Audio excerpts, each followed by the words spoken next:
Hello students, I welcome you all to Current Affair Lectures by Azad ICS Academy, and today we are looking into Current Affairs of 22nd April 2025. So before we start with the current affairs, let us see the question that we discussed yesterday.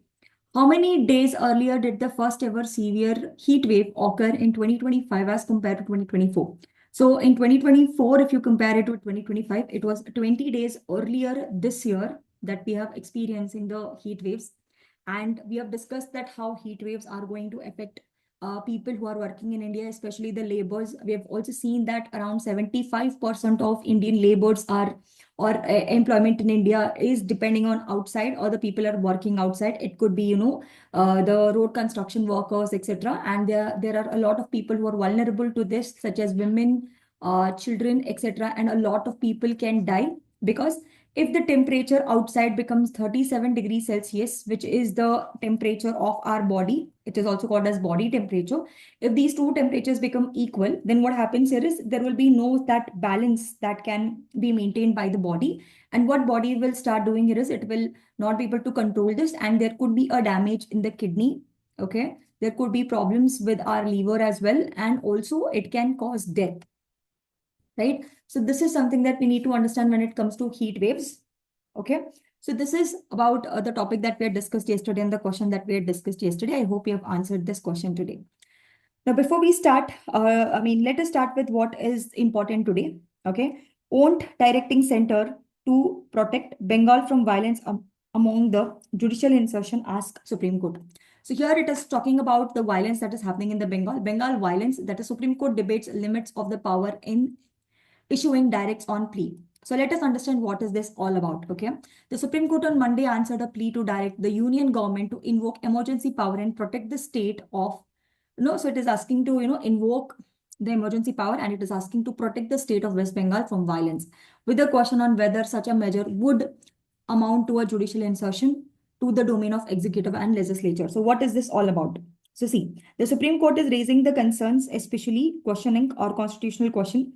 Okay, would the direction or to the center to protect Bengal under Article 355 amount to judicial overreach into executive and legislative domains? So what is this all about? Let us see this. This was the response to plea seeking deployment of paramilitary forces in Bengal amid violent protest linked to Waqf Amendment Bill 2025. So what is this, or why there is violence? First, let us understand. See, the issue that is there in West Bengal is that there is a lot of violence that is happening because of the Waqf Amendment Act that has happened in 2025. And we will discuss about this separately. Okay. Article 355 mandate that, or it is a duty of a union to protect. So if there is some kind of issue that's happening in any state, it is the duty of the center or the union to protect that state against any external aggression or internal disturbance also. Okay. It's not just talking about external aggression. It's also talking about internal disturbance. So Article 355 is talking about what? It is also talking about internal disturbances as well. So if there is an internal disturbance in the West Bengal, that has to be addressed. And who is going to address this? It has to be addressed by the union. So Supreme Court is asking the union to do this and ensure that the government of every state is carried in accordance with the provision of this constitution. So we need to make sure that there is peace. Okay. And to maintain peace, whatever steps that the union government needs to do has to be done. Right. So this is what we have to understand. Now, Mr. Jain pleaded for an urgent hearing on the plea on Thursday. The court told him to file a plea. So, Justice B.R. Gavai, who was recommended to be appointed as the next Chief Justice of India. This is another important this thing here. Who was supposed to be next Chief Justice of India is B.R. Gavai. Publicly referred to criticize about judicial interrogating the government and parliamentary detains from 8th April judgment in Tamil Nadu governor case. So I think we have discussed about Tamil Nadu governor case also in yesterday's lecture. The court in this verdict had issued timelines on the president and governors for clearing bills. So we have seen that how president's bills were, whatever president's decisions were there were all not considered as constitutional because this particular bill was kept for a longer period of time, right? So there was no proper reason that was also given. So hence, this is also, in link with this. So what we have to understand here is that Article 355 of the Constitution mandates the Union to protect. So, what is Article 355? Please have a look at this. There is a possibility that you may get a question on Article 355. Article 355 says that Union government needs to protect the state government if there is any kind of internal disturbances as well. Okay. So, and ensures governance as per the Constitution. The court questions whether it can be writ of mandamus directing. So, it could be, we can also have a writ of mandamus saying that, ask to command. That is, mandamus is to command. That is, maybe Supreme Court will command the Union to take this action. Okay, the court question whether it can be issue a writ of mandamus directing the Union to invoke Article 355 as a trespass to executional discretion. So, meanwhile, what you have to understand here is that we have already discussed about Tamil Nadu thing, right?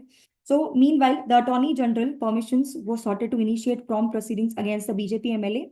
Okay, there are parallel legal deployments that are also happening. Another Supreme Court bench allowed the petitioner to withdraw the plea for monitoring STI probe in Bengal violence as well.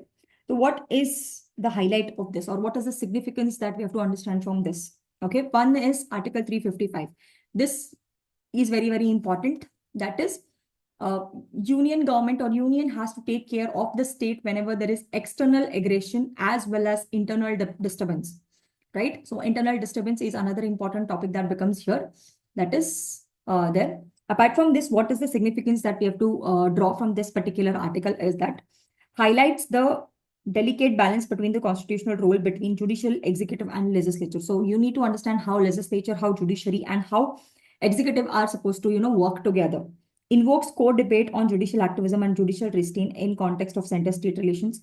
Raises important question on accountability mechanism during the state level disturbances and unions constitutional duty. So whenever there is a disturbance in the state, so what is it? It is very important for us to, or the union to basically work. And here we have to also understand that the President Jagdeep Dinkar has later criticized the judiciary acting as a super parliament. So here you need to understand that one important criticism that is there here is he's criticizing the judicial interventions overreaching the parliament and executive arenas. So hence he's also calling or telling that judiciary is acting like a super parliament. This is a kind of criticism that has been given. You want us to issue a writ of mandamus to union government to deploy paramilitary forces will not be inferring to the legislature and executive domain, as it is we are being accused of interfering with the parliamentary and executive functions.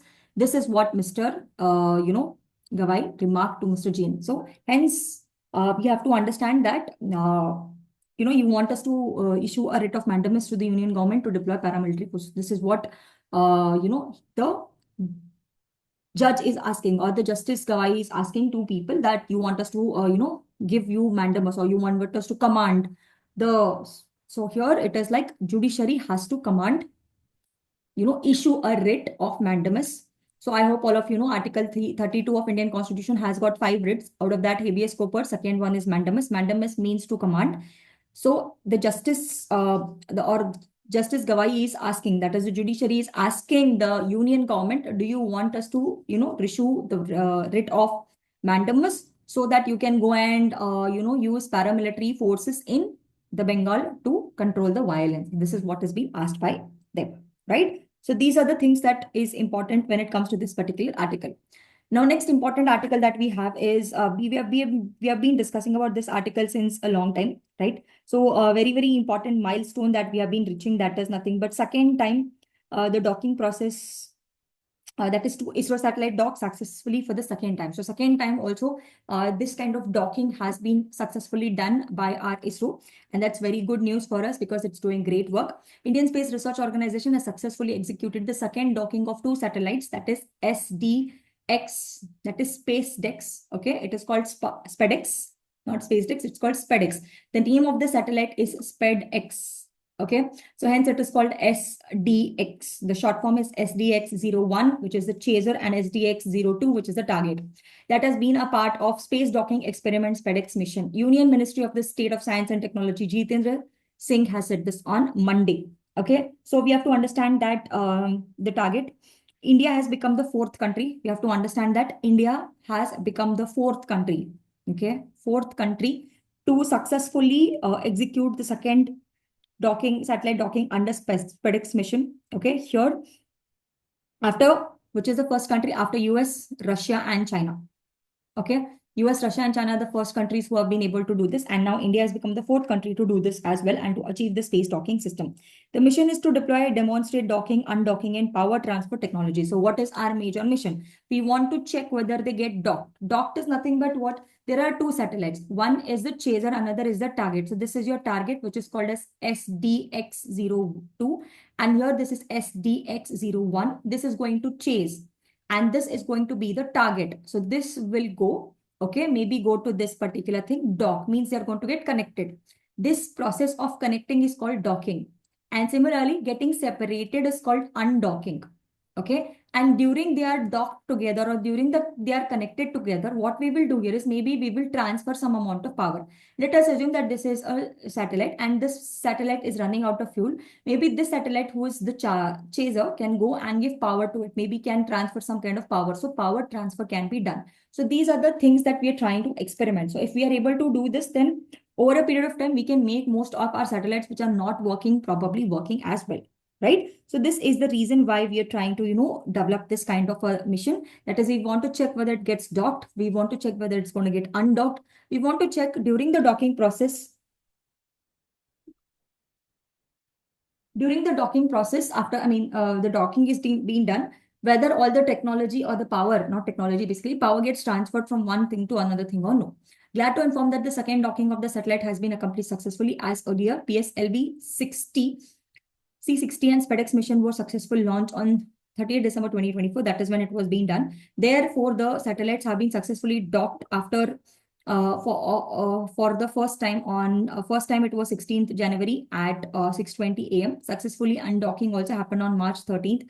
19:20 a.m. Further experiments are being planned for the next 2 weeks is what is Mr. Minister is posting on X. That is the Twitter. Okay, docking satellites. Earlier this year, India becomes the fourth country after US, China, Russia to conduct the docking experiment. The most important project by ISRO is to design and develop a demonstration of technology need for space endeavors, docking, undocking, and using the two satellites. Also, transfer of power, which is not mentioned over here, right? Apart from this, the demonstration of technology is essential for future missions, such as sending an Indian astronaut to moon, returning samples from moon, and building of operations in Indian space station. The aims of this mission includes demonstration of power of electricity between the docked spacecraft. I have been telling about power a lot, which is essential for future applications such as robotics, composite space aircraft control, payload operations, and after undocking. So hence, after undocking, all these things can be done. And future missions, whatever we want to do, maybe for all such kind of future missions, if you want to send human beings on moon, if you want to bring some samples from moon to Earth, so if you want to do all these things, that time this particular docking system that we are doing or this particular docking experiment that we're doing is going to be very, very helpful. Not just this, it can also help us in creating our India's own space station also. So very important mission that we have here, right? So what we have to understand here is that future experiments are also being planned in the next 2 weeks. Okay. Apart from this, the technology can be demonstrated under Gaganyaan mission. So Gaganyaan is nothing but Gaganyaan is human beings space lift program, lunar and interplanetary missions, future Indian space station projects. Okay. Ability to dock and undock satellites, allow modular spacecraft developing sample returns missions also. Okay. So what we have to understand here is this achievements. Okay. India joins the elite club. So India is now going to join the elite club because we are able to do this. Of what? Elite club of spacefaring nations. Okay. Apart from this, capable of autonomous docking, strengthens India's case for future interspace collaborations also. So if we are able to have such a kind of technology, then we are going to have a very good interspace collaborations as well. Continuous progress on such technologies will enhance India's global leadership in affordable indigenous space missions as well. Okay, then challenges ahead, ensuring reliability. It is going to have safety, precision, especially when there is human-related or human-rated, missions. And it is going to make sure or scale up from 2 satellites to large docking platforms also, blend sustainable infrastructure for long-term orbital missions and space stations. So if we are able to transfer the power, then automatically, we can have a one big satellite and the docking process can happen. And like this, we can have a sustainable infrastructural projects as well, right? So this is something that we have to understand. And this is all about the articles that we have for today. Let us see the question that I have for today that is based on space mission. What is the name of the ISRO's mission that has involved docking to satellite system? So please identify whether it is astrostat, whether it is Gaganyaan, it is Chandrayaan. See, Chandrayaan is basically related to moon. Okay, Gaganyaan is related to human beings. That is, if human beings have to go, right? You may know about what is astrostat and what is SPEDX. So try to identify which is the right answer and also give some explanation to that particular thing, right? So if you are giving explanation, that means that shows that you are attentive in the class. Maybe you can add some specifications. What is the name of two satellites that are being used? Okay, what are the reasons why we are having this kind of a process? Like, it is used in docking, it is used in undocking, and it is used for power transfer, right? So these are the things that you can mention about this in this particular answer. I'll see you guys in tomorrow's class. Please put your answers in the comment section. If you have any other suggestions, please put that also in the comments as well. Thank you so much.